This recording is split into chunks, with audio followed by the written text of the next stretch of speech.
छठवां है patience and long term, जो इसी से आता है कि आप अगर लंबे समय के लिए बैठेंगे किसी स्टॉक पर तो आप देखेंगे कि एक ज़्यादा अच्छी आप वेल्थ बना सकते हैं, क्योंकि अक्सर ये होता है कि जहाँ स्टॉक दुगना या तिगना हुआ हम उसको बेच के निकलने की जो हमारी टेंडेंसी है वो बढ़ जाती है। पर वो कहते हैं कि जब तक आप लंबा नहीं बैठेंगे, जब तक आप 10 फोल्ड नहीं बनाएंगे, जब तक उस स्टॉक पर बैठने का कोई मतलब नहीं है। उसी तरीके से उन्होंने कहा कि उन्होंने वॉलमार्ट खरीदा था बहुत स्टार्टिंग में, और जब तक वो बहुत बड़ा पावर हाउस नहीं हो गया उन्होंने उसको छोड़ा ही नहीं, राइट।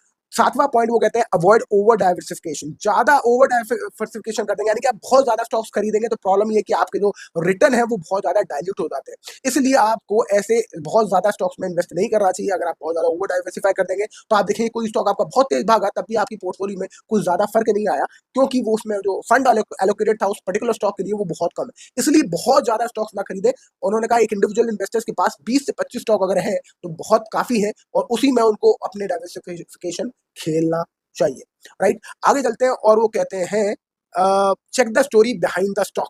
इसके लिए इंटरेस्टिंग बात बोलते हैं वो कि आप अगर एक बार कहानी जरूर समझे, कोई भी कंपनी है उसकी कहानी क्या है, उसकी वो क्या है। फॉर एग्जाम्पल बहुत सारे लोगों ने जो बेट करी है एप्पल पे, वो इसलिए नहीं करी कि एप्पल बहुत अच्छा कंप्यूटर्स बनाते हैं, बहुत अच्छे सिस्टम बनाते हैं, वो सबको मालूम है। पर एप्पल के पीछे जो कहानी है, लोग उससे ज्यादा मोटिवेटेड है, लोग उससे ज्यादा इमोशनल है, और इस वजह से एप्पल हमेशा कंज्यूमर की आंखों का तारा है। और इसलिए जो इन्वेस्टर है वो जानता है कि कंज्यूमर की आंखों का तारा एप्पल बना रहेगा, और इसलिए उसमें आप इन्वेस्ट करते हो। तो आपको स्टोरी पता होना चाहिए कि इस धंधे के पीछे की स्टोरी क्या है, क्या सोचकर ये धंधा टर्न अराउंड हो रहा है, या क्या भी इसमें क्या भी किस तरह का काम हो रहा है, इसकी कहानी क्या है। उसी तरीके से उन्होंने इन्वेस्ट किया था टाको बेल में, जब उनको लग रहा था कि अमेरिकन और ज्यादा खाएंगे और ज्यादा आगे बढ़ेंगे, और टाको बेल की जो कहानी है उनको बहुत पसंद आई थी, किस तरीके से वो बिजनेस स्टार्ट हुआ और उनको उसमें बहुत ग्रोथ पोटेंशियल लग रहा था।